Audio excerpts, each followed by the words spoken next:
चलो काफी लोग हो गए है ना। बरखा। यहां तक क्लियर है ना।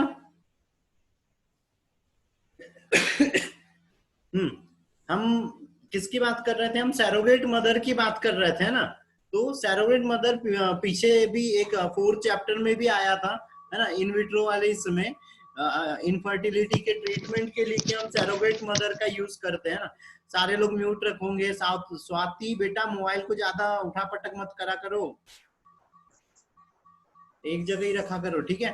चलो सैरोगेट मदर, तो सैरोगेट मदर वो क्या होती है, जो जिसके अंदर में बेबी का पोषण होता है, बेबी बड़ा होता है, वो वाली मदर क्या कहलाती है, यहाँ पे सैरोगेट मदर कहलाती है ना। जो ओरिजिनल मदर नहीं होती है, लेकिन उसके अंदर में एम्ब्रियो यहाँ पे ट्रांसफर करके हम बेबी की ग्रोथ करवाते हैं और उसी से डिलीवर करवाते हैं। तो वो वाली मदर क्या कहलाती है, यहाँ पे सैरोगेट मदर कहलाती है ना। तो ये चीज याद रखना है। उसके बाद में आता है मधुमक्खी पालन। मधुमक्खी पालन में क्या कि कौन सी मक्खी का यूज करते हैं, ये बता दो बस। रानी मक्खी। अरे रानी मक्खी, जाति बताओ ना रे बेटा। रानीखेत सर। बहुत बढ़िया। रानीखेत बेटा रोग है एक, हथौड़ा उठाओ वहां पे और मारो अपने सर पे, है ना। रानीखेत रोग है जो मुर्गियों के अंदर में होता है ना, और उसके अंदर में वो उसका बॉडी हाँ एपिस इंडिका, एपिस इंडिका, है ना, मधुमक्खी का यूज करते हो। रानीखेत बेटा हाँ ये जरूर याद रख लेना। रानीखेत रोग मुर्गी के अंदर में होता है, वहां ऑप्शन आ जाएगा गेहूं, तो भैंस, तो गाय और मुर्गी। तो मुर्गी के अंदर लगाना, गेहूं मत लगा देना। अधिकतर लोग गेहूं लगाते, बोले खेत है, खेत गेहूं में ही होता है, गेहूं खेत में होता है, बोले गेहूं लगा दो, हो गया, जम गया बोले। लेकिन वो 30 फीट से, जितनी स्पीड से लगाया तो 30 फीट से गलत होता है ना। तो भैया रानीखेत रोग मुर्गियों का रोग है ना, ये ऑब्जेक्टिव आता है, ठीक है। एपिस इंडिका का हम यूज करते हैं सबसे ज्यादा, है ना, क्योंकि अच्छी क्वालिटी का यहाँ पे शहद का निर्माण करती है। दूसरी चीज में हमको यहाँ पर याद रखना है, जो हम कृत्रिम छाते बनाते हैं वो छाते एपियरी कहलाते हैं, है ना। वो क्या कहलाते हैं, एपियरी कहलाते हैं, है ना, ठीक है। उसके बाद में मधुमक्खियों के लिए रोग भी याद रखना है। नूसीमा, नूसीमा एक रोग होता है, और सेप्टिसीमिया रोग होता है ना, जिसके कारण मधुमक्खियां जल्दी मरने लग जाती। कभी जब भी देखा होगा बहुत सारी मधुमक्खी एक साथ मरने लगती है, तो श्वसन तंत्र से संबंधित उनको दिक्कत हो जाती है, उनका नर्वस सिस्टम यहाँ पे अच्छे से काम नहीं कर पाता है, उनकी बॉडी, उनके लार्वा जो रहते हैं वो अच्छे से डेवलप नहीं हो पाते हैं, तो मधुमक्खियां मरने लगती है। या वो जो बॉडी अगर अच्छे से डेवलप नहीं होती है तो वो मरने लगती है ना, ठीक है। उसके बाद आता है मछली पालन। तो मछली पालन में सबसे मेन चीज तो क्या हो रही है इसमें, यहाँ पे जो हमारा इंडिया है उसमें तीनों साइड। इसमें रोग कौन सा होता है? किसमें किसमें नोसीमा और सेप्टिसीमिया, नोसीमा और सेप्टिसीमिया मधुमक्खी में। हाँ। और शहद के लिए और एक चीज याद रख लेना, ये क्रिस्टलीकृत रहता है ना, मतलब जितना ज्यादा टाइम हम उसको रखते हैं तो उसके क्रिस्टल बनने लगते हैं, जिसके कारण वो खराब नहीं होता है, ठीक है। दूसरी चीज, अगर यहीं पे कोई नॉर्मल, अगर बहुत तो इजी कोई पेपर आता है तो वो ये चीज पूछ लेंगे कि क्या मधुमक्खी पर्यावरण के लिए जरूरी है या नहीं है ना। तो पर्यावरण के लिए जरूरी है, क्यों जरूरी है बताओ। एक यहाँ पे एक थ्योरी भी है जिसमें ये चीज बोली गई थी कि अगर मधुमक्खी, अगर सारी की सारी मधुमक्खियां नष्ट हो जाती है तो अगले 6 महीने के अंदर में ही पूरी की पूरी वर्ल्ड पे जितने भी पौधे वगैरह वो सब नष्ट हो जाएंगे, जो भी जीव जाति वगैरह है वो सब नष्ट होना चालू होने लगेंगी 6 महीने के अंदर ही। क्यों ऐसा, ऐसा क्यों?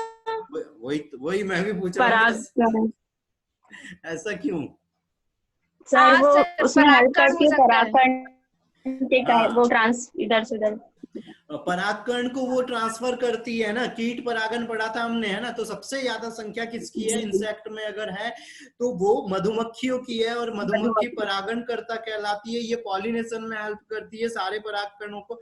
अगर परागन नहीं होगा तो बीज वगैरह का निर्माण नहीं हो पाएगा, और बीज का निर्माण नहीं हुआ तो अगला ही जो अगला ड्यूरेशन आएगा, मतलब अगला ही जो मौसम आएगा उसी में सारे बीज वगैरह नष्ट हो जाना है, उग ही नहीं पाना है, बीज ही नहीं बन पाना है, सारे के सारे प्रजातियां वनस्पतियां वगैरह नष्ट होने लग जाएंगी, है ना। चलो फिर यहाँ पे मछली पालन, तो मछली पालन में याद रखना भारत की जो मछली है उसमें कटला, रोहू, कालबासु और भ्रीगल, ठीक है, ये चार याद रखना, कटला, रोहू, कालबासु और भ्रीगल, ये क्या है, स्वच्छ पानी की मछली है और भारतीय है, ठीक है। सर एक ठीक बार है, और नाम बोल दो। कटला, रोहू, कालबासु और भ्रीगल स्वच्छ पानी की देसी मछलियां है। उसके बाद में common carp, silver Corp, grass Corp, ये सब स्वच्छ जलीय विदेशी मछलियां है ना, स्वच्छ जलीय विदेशी मछलियां,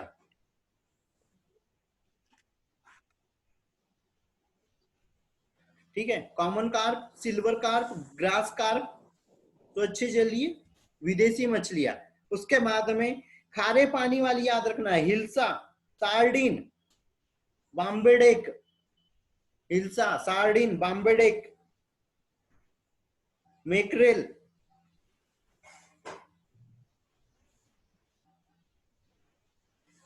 ठीक है, ये सब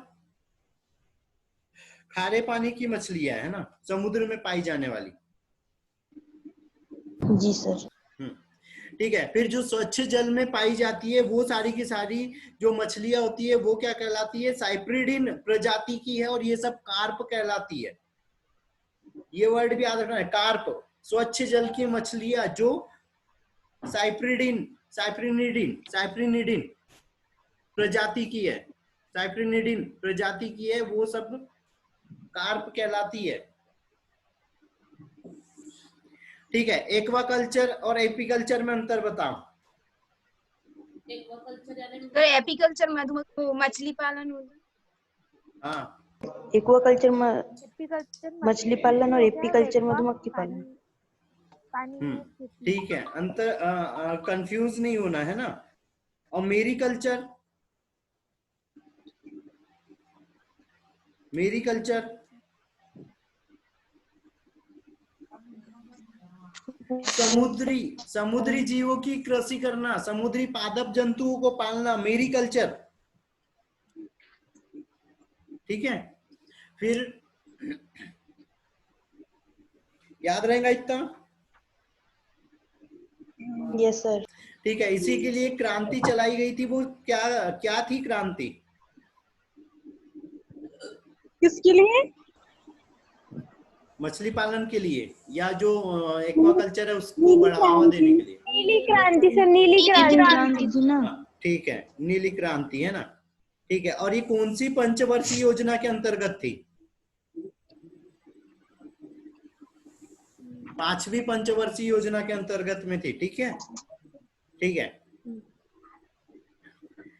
ठीक है। अब इसके बाद आता है पादपों में प्रजनन, है ना। सर स्क्रीन पे तो दिख ही नहीं रहा। हाँ, वो चेंज नहीं हुई है, रुको, ये दिखा? हाँ दिखा। Yes sir. पादप प्रजनन के लिए हरित क्रांति चलाई गई थी। और ये अच्छा, यहाँ पर देखो, अब अलग अलग प्रकार की क्रांतियां आती है ना, इन क्रांतियों को सही जोड़ी मिलाने के लिए दे सकते हैं वो, ठीक है। तो अभी तक तीसरी चालू हो गई, मतलब, है ना। सबसे पहली व्हाइट रिवॉल्वेशन था, उसके बाद में ब्लू हो गई, अब ग्रीन हो गई, है ना। तो व्हाइट किसके लिए था? मिल्क के लिए। ब्लू क्या किसके लिए थी? फिशरीज के लिए, है ना, या एक्वाकल्चर के लिए। और जो ग्रीन है वो एग्रीकल्चर के लिए, ठीक है। अभी और आगे, और लाल है टमाटर के लिए, है ना, पीली है सोयाबीन के लिए, सिल्वर है अंडे के लिए। सर इनकी जो वो पीली क्रांति तो दलहन के लिए है ना। हाँ, तेल दलहन। Yes sir.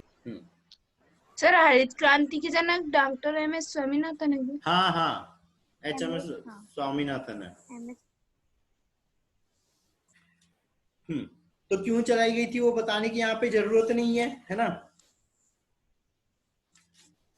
फिर जो ये डॉक्टर स्वामीनाथन है, इनका पूरा नाम याद रख लेना तो अच्छी चीज रहेगी। मनकोम्बु सांबाशिवम स्वामीनाथन, मनकोम्बु सांबाशिवम स्वामीनाथन। तमिलनाडु में इनका जन्म हुआ था, ठीक है। चलो अभी फिर बताते हैं, है ना, ठीक। ठीक है। अब पादप प्रजनन, तो पादप प्रजनन के उद्देश्य के लिए पूछ सकता है वो, तो उसमें उद्देश्य क्या होते हैं? एक तो अच्छी गुणवत्ता वाला चाहिए हमको, बेहतर उत्पादन वाला चाहिए, पौधा भी गुणवत्ता वाला, और जो उत्पादित जो बीज फसल आ रही है वो भी कैसी होना चाहिए? अच्छी होना चाहिए, और जो लास्ट आती है वो रोग प्रतिरोधी होना चाहिए, है ना। इन चीजों के ऊपर यहाँ पर ध्यान दिया गया। और हरित क्रांति में मेन तो और भी एक चीज करी कि हमने ऐसी फसलें डेवलप करी जो सूखे और अधिक तापमान में भी आसानी से उग जाए और अच्छी क्वालिटी वाला हमको उत्पादन दे सके, है ना। ठीक है, चलो फिर यहाँ पर आते हैं पादप प्रजनन। तो पादप प्रजनन में क्या चीज हो रही है? हम प्रजनन क्यों करवा रहे हैं? ताकि हमको नई नस्लें मिले, अच्छी गुणवत्ता वाला उत्पादन वगैरह मिल सके, इसीलिए, है ना। तो अब यहाँ पर आ रहा है, उसके कुछ पद आते हैं कि हमको कैसे कोई भी बीज वगैरह को जमा करना है। तो सबसे पहले क्या? परिवर्तनशीलता का संग्रह। परिवर्तनशीलता का संग्रह मतलब विभिन्नताओं को हमको संग्रह करना है। और विभिन्नताएं कैसे उत्पन्न होते हैं? जब हम आउटब्रीडिंग करवा रहे हैं, बाह्य प्रजनन करवा रहे हैं, मतलब यहाँ पौधे हैं, मतलब क्या करवाएंगे?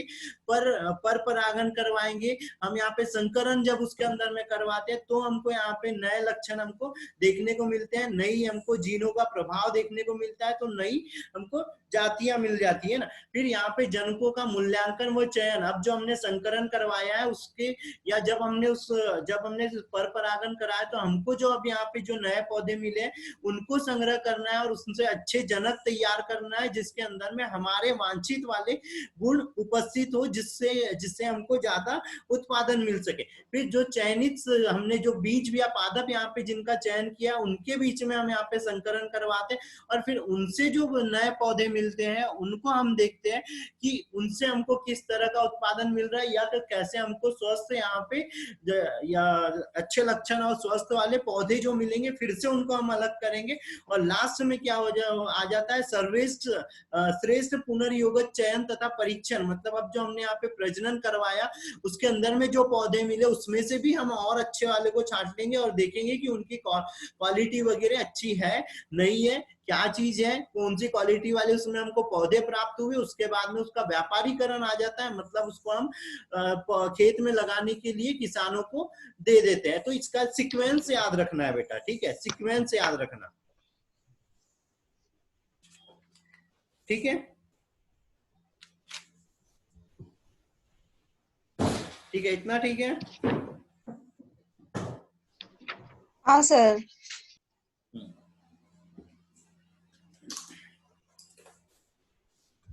सीक्वेंस याद रखना है ना। चलो आगे बढ़ते हैं। फिर यहाँ पर याद रखना है, मैं लिख देता हूं इसका फुल फॉर्म, अगर कुछ लोग अगर बता दे तो अच्छी चीज रहेंगी। ICRI क्या है ये? ICRI international form. ICRI का फुल फॉर्म बता दो बेटा।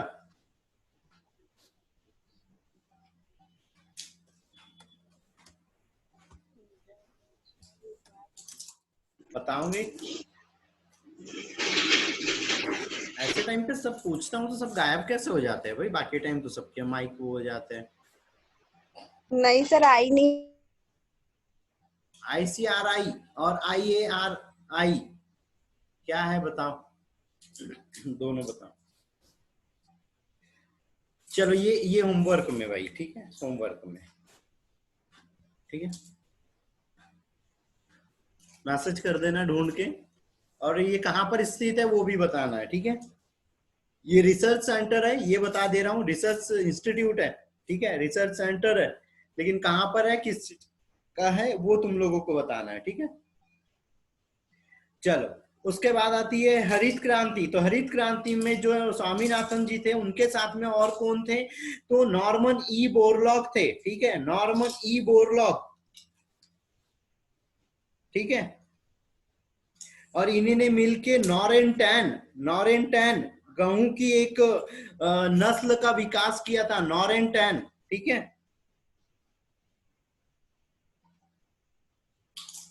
फिर अगली चीज आती है गेहूं की जो उन्नत नस्ल है, तो उसमें कौन सी है? तो सोनालिका और कल्याण सोना, ठीक है, सोनालिका और कल्याण सोना। और जया और रत्ना, जया और रत्ना किसकी नस्लें हैं? चावल की। चावल की। ठीक है, मतलब याद है, चलो बढ़िया है। Saccharum barberi, saccharum barberi, saccharum barberi गन्ने की नस्ल है और ये कहाँ पे उगाई जाती है? उत्तरी भारत में। ठीक है, और दक्षिणी भारत में जो उगाई जाती है वो है saccharum officinarum, officinarum, saccharum officinarum. ठीक है, दक्षिण भारत में। अब यहाँ पे ये जो गन्ने वाला है, ये अभी बीच में एग्जाम में पूछा था, है ना, वो जो मंथली नीट वगैरह के टेस्ट होते हैं उसमें भी शायद 2017 में भी ये पूछा गया था, किस किस साइड में उगाई जाती है ना। तो उत्तरी भारत में उगाई जाती है सेकेरम बारबेरी और दक्षिणी भारत में उगाई जाती है सेकेरम ऑफिसिनेरम। ठीक है, ऑफिसिनेरम।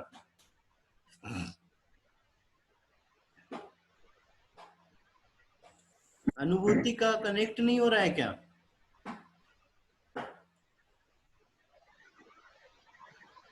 अनुभूति का कनेक्ट नहीं हुआ है।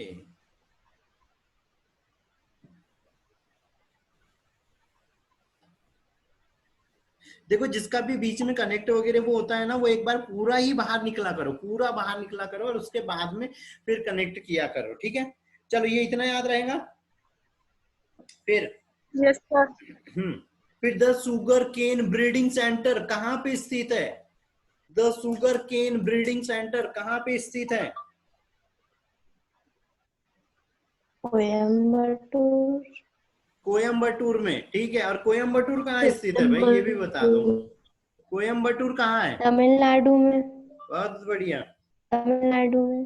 हाँ हाँ, तमिलनाडु में, तमिलनाडु में है ना। और ये जो हम गन्ने की नस्ल लेते हैं, जैसे CO712 है ना, या CO658, ये गन्ने की नस्लें हैं, तो इसमें CO का मतलब क्या है?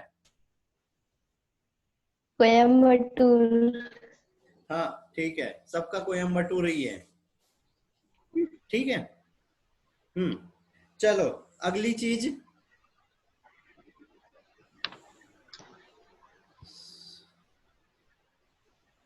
और एक और चीज थी यार बेटा, मैंने बोला है कि स्टेटस वगैरह डाल दिया करो रे, तो नहीं, किसी को समझ ही नहीं आते। डाला, कुछ लोगों ने डाला, 37-38 लोग हमारे ग्रुप में है, जिसमें से हमारे पास डाला किसी ने, कितने, शायद 12 लोगों ने, 12-13 लोगों ने, बस इतने से लोगों ने, 12-13। वो फालतू के स्टेटस डाल दिया, तो थोड़ा सा भैया इधर भी डाल दिया करो। चलो अगला, पौधों के अंदर होने वाले रोग, है ना, पौधों के अंदर में होने वाले रोग, इसका भी एक चार्ट मैं भेजूंगा खैर, पर यहाँ पे भी जितने बोल रहा हूं, ये गेहूं का भूरा कीट कवक से होने वाला रोग है। ठीक है, गन्ने का रेड रॉट रोग, वो अंदर साइड में, कभी गन्ना खाया होगा, अंदर साइड में कैसे होने लग जाता है, लाल लाल दिखाई देता है या ब्राउन ब्राउन दिखाई देने लगता है ना। वो किसके कारण हो रहा है? कवक के कारण हो रहा है ना। फिर आलू में पछेती अंगमारी जीवाणु के कारण होता है ना। फिर क्रूसीफेरी का ब्लैक रस्ट रोग, ये तथा वायरस के द्वारा उत्पन्न वायरस के द्वारा तंबाकू में मोजोइक रोग। ठीक है, सलजम में मोजोइक रोग। ठीक है, ये वायरस के कारण होने वाले। तो यहाँ पे ये जो जितने दिए है, ये इतने तो बेटा याद रख ही लेना, बाकी तो एक्स्ट्रा याद रखो नहीं रखो, लेकिन इस बुक में जितने दिए हुए हैं ना, इतने ना भूलो। ठीक है, यस सर। फिर रोग प्रतिरोधकता के लिए प्रजनन विधि। तो हमने प्रजनन विधि में बोला था कि हम परंपरागत तकनीकों के द्वारा अगर हम प्रजनन करवाएंगे तो हमको उतनी ज्यादा अच्छी अनुकूलित जाति नहीं मिलेंगी, तो उसके लिए हमको क्या करवाना है? बाह्य प्रजनन करवाना है, और बाह्य प्रजनन के द्वारा हम रोग प्रतिरोधक क्षमता का विकास कर सकते हैं। ये चीज याद रखना, बाह्य प्रजनन के द्वारा हम रोग प्रतिरोधक क्षमता का विकास कर सकते हैं, जंतु और पादप दोनों के ही अंदर में। ठीक है, दूसरी चीज आती है उत्परिवर्तन। उत्परिवर्तन का मतलब बताओ। म्यूटेशन। जो अचानक म्यूटेशन, हम परिवर्तन जीन होता है। वगैरह में उसमें हम चेंज कर सकते हैं और उस जीन किसी हानिकारक जो जीन है या जो जिसके कारण उसमें रोग प्रतिरोधक क्षमता नहीं बन पा रही है, उन जीनों को हटा देंगे और रोग प्रतिरोधक क्षमता वाले जीनों को प्रतिस्थापित कर देंगे। या ऐसी प्रजातियां जो जंगली है, जिनका हम खाने के लिए यूज नहीं कर सकते लेकिन वो रोगों के प्रति में प्रतिरोधक है, तो उनके अंदर से वो वाला जीन हम निकाल के उस जाति को परिवर्तित कर देंगे, म्यूटेंट बना लेंगे उसके, और एक हम अच्छी जाति का विकास करके भी यहाँ पे हम उत्पादन प्राप्त कर सकते हैं। ठीक है, और इसी में याद रखना, लाल गेहूं सोनारा, लाल गेहूं सोनारा वो लर्मा रोजो, लर्मा रोजो, लाल गेहूं सोनारा और लर्मा रोजो 64A में म्यूटेशन करके ये कौन सी सरबती सोनारा बनाया गया था, है ना, म्यूटेशन करके सरबती सोनारा बनाया गया था।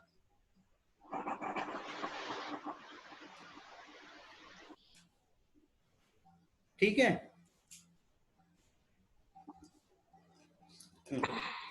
ठीक है।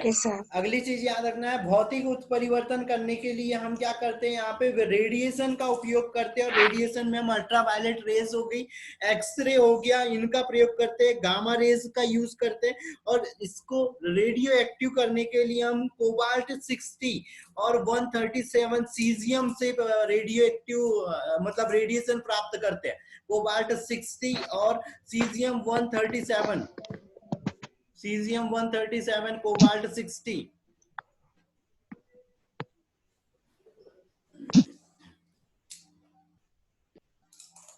ठीक है,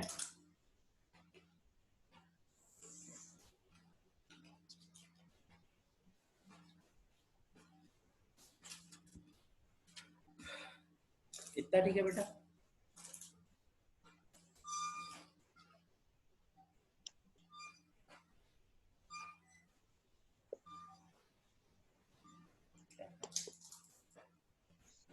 शक्ति और रत्ना किसकी नस्लें हैं?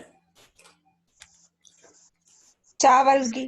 बहुत बढ़िया, मक्के की। सर आपने अभी एक और बार भी तो बताया था रत्ना। हाँ, जया और पद्मा बताया था। जया और पद्मा, पद्मा था वो तो जया और रत्ना, शक्ति और रत्ना जया और रत्ना। नहीं, शक्ति और रत्ना है अभी। जया और रत्ना बताया था आपने। Yes sir. जया और रत्ना था। हाँ सर। जया और यस रत्ना सर। बताया था। चावल जया और रत्ना नहीं ना, जया और रत्ना। सर जया और रत्ना ही है।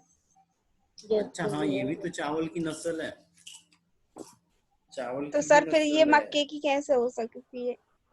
एक सेकंड रुको, शक्ति और रतन गलत पढ़ लिया मैंने, रतन रतन, शक्ति और रतन, ओके सर। शक्ति और रतन मक्का की है। ठीक है, अब इससे इन दो को क्यों याद रखना है कि इसके अंदर में लाइसिन प्रोटीन होती है ना, लाइसिन प्रोटीन होती है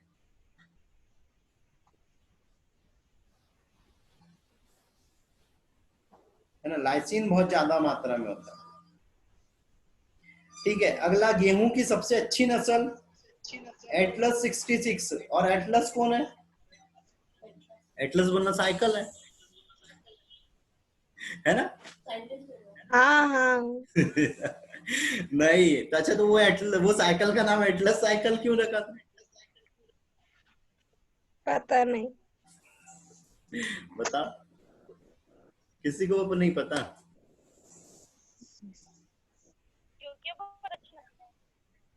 क्या किसी ने बोला था, बता।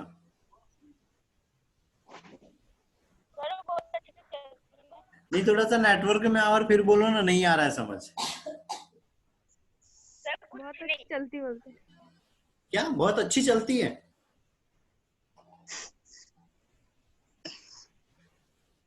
बता भाई, एटलस बता दो यार, बता दो, ये बहुत जरूरी चीज है। तो सर वो कोई गेहूं से रिलेटिव होगी ना, ये रख दिया हो। साइकिल साइकिल और गेहूं में कौन सा संबंध हो गया भाई? सर वो लाने ले जाने में पहले और प्रॉब्लम होती थी क्या ना। अगर ये हमारा कोई अगर ये वीडियो देखेगा ना तो सच में खुश हो जाएगा दिल की क्या बात है। बेटा एटलस हमने हमारे हिंदू धर्म में पढ़ा है, धरती किसके ऊपर है? शेषनाग के ऊपर। लक्ष्मण का अवतार, जिस हाँ। शेषनाग को बोलते हैं कि लक्ष्मण जी शेषनाग का अवतार थे और शेषनाग के सर के ऊपर में पृथ्वी है ना। और एटलस की साइकिल देखी होंगी, हैंडल के नीचे एक ऐसा लोगो बना रहता है, वो धरती एक आदमी है ना? हाँ। और वो पूरी धरती उठा के रखा है, वो एटलस है, देवता है, वो एक ग्रीक देवता है एक, है ना, जिसके लिए ये बोला जाता है कि उनने पृथ्वी का भार अपने ऊपर उठा के रखा हुआ है। ग्रीक देवता, ग्रीक मान्यता है ये।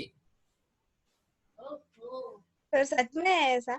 हाँ ऐसा ही है, सर्च कर लेना एटलस के लिए तो सबसे पहले वहां पे यही दिखेगा। और उसमें ये जो एटलस है ये दरअसल ग्रीक देवता है ना। ज्यूस के लिए हम बोलते हैं ना कि ज्यूस भी ग्रीक देवता है। यहाँ पे अधिकतर जो ऐसे कुछ नाम आते हैं ना वो हमारे ग्रीक देवताओं के ऊपर नाम आते हैं इधर अधिकतर, ठीक है। तो एटलस यहाँ पे हम गेहूं के लिए क्यों, क्योंकि वो बहुत अच्छी नस्ल है, मजबूत है, हर चीज में अच्छी है, इसीलिए एटलस 66 वो कर दिया है। पर जो एटलस है वो एक ग्रीक देवता है ना, जिनको शक्ति का देवता माना जाता है और जिनने पृथ्वी को संभाल के रखा है। चलो चलो आज के लिए इतना काफी है। फिर अगला वाला टॉपिक हो जाएगा बायोफोर्टिफिकेशन और ये चैप्टर खत्म। तो इसको हम कल कर लेंगे, वैसे आज भी हो सकता है पर आज बहुत ज्यादा हो जाएगा क्योंकि यहाँ पे नस्ल वगैरह है। तो ये नस्लें सारे लोग याद करो, शाम में भी टेस्ट वगैरह दे दो, है ना।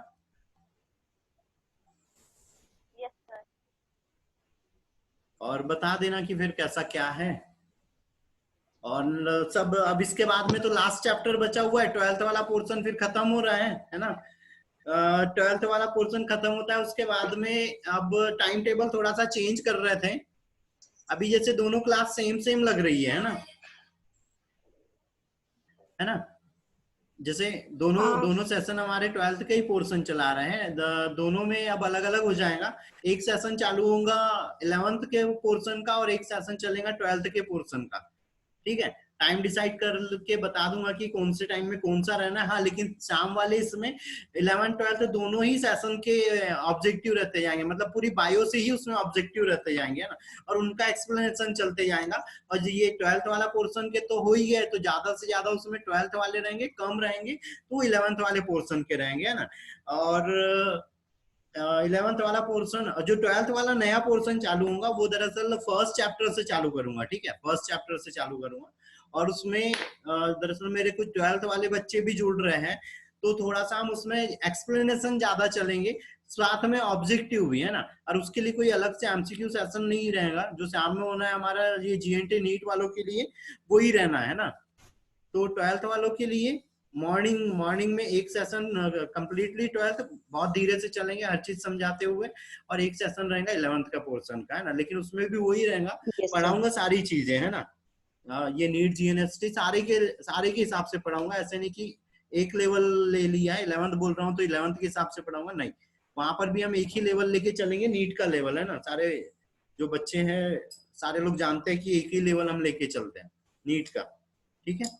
तो बाकी लेवल हमारे अपने आप कवर हो जाएंगे, ठीक है। किसी को कोई डाउट है बेटा? नहीं है, ठीक है। दूसरी चीज वो थोड़ा सा शेयर लाइक वाला देख लेना, बस, और कुछ नहीं। Okay sir.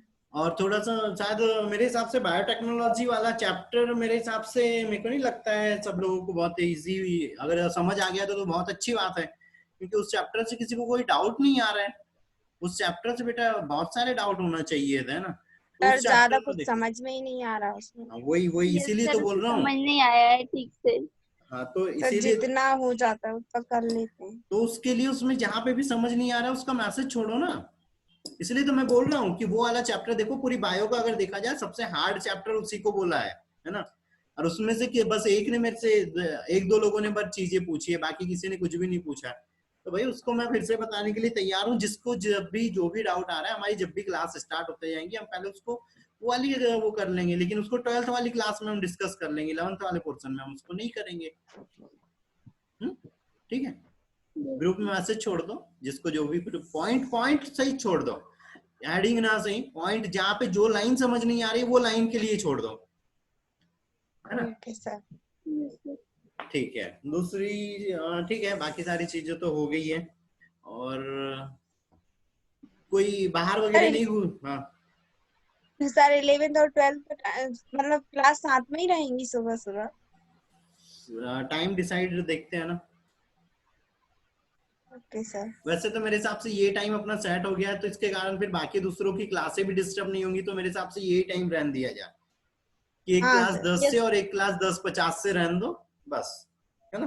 क्योंकि यस टाइम चेंज करने में फिर बाकी घर वगैरह पे भी सारे लोगों को दिक्कत है ना, बहुत सारी चीजें फिर चेंज करना पड़ता है। दूसरी क्लास वगैरह फिर बाकी लोग बोलेंगे कि हमारा ये टाइम था, वो टाइम था, उससे अच्छा ठीक है हमारा ये डिसाइड हो गया तो हम इसी पे चलते हैं, हम क्यों चेंज कर रहे हैं कि नहीं, है ना। बाकी किसी को कोई भी प्रॉब्लम होती है, कुछ भी होती है तो बता देना, है ना।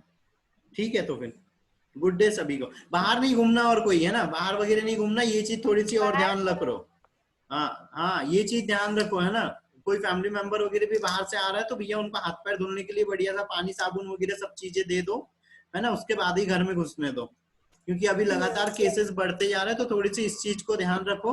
क्योंकि अभी जो कंडीशन हो रही है उसमें क्या हो रहा है, दरअसल पॉजिटिव आ रहे हैं कुछ पेशेंट, पर उसमें सिम्टम दिखाई नहीं दे रहे। तो ऐसा जरूरी नहीं है कि कोई किसी के अंदर में सिम्टम दिखाई दे तभी वो कोरोना पॉजिटिव वगैरह हमको देखने को मिले, है ना। हो सकता है वो बंदा एडजस्ट कर जाए, उसकी बॉडी पे असर ना हो और सामने वाले हमारे फैमिली किसी मेंबर के ऊपर असर हो जाए। तो इस चीज का थोड़ा सा और ध्यान रखो, है ना। Yes sir. चलो ठीक है, सभी को good day. Good day sir. Thank you.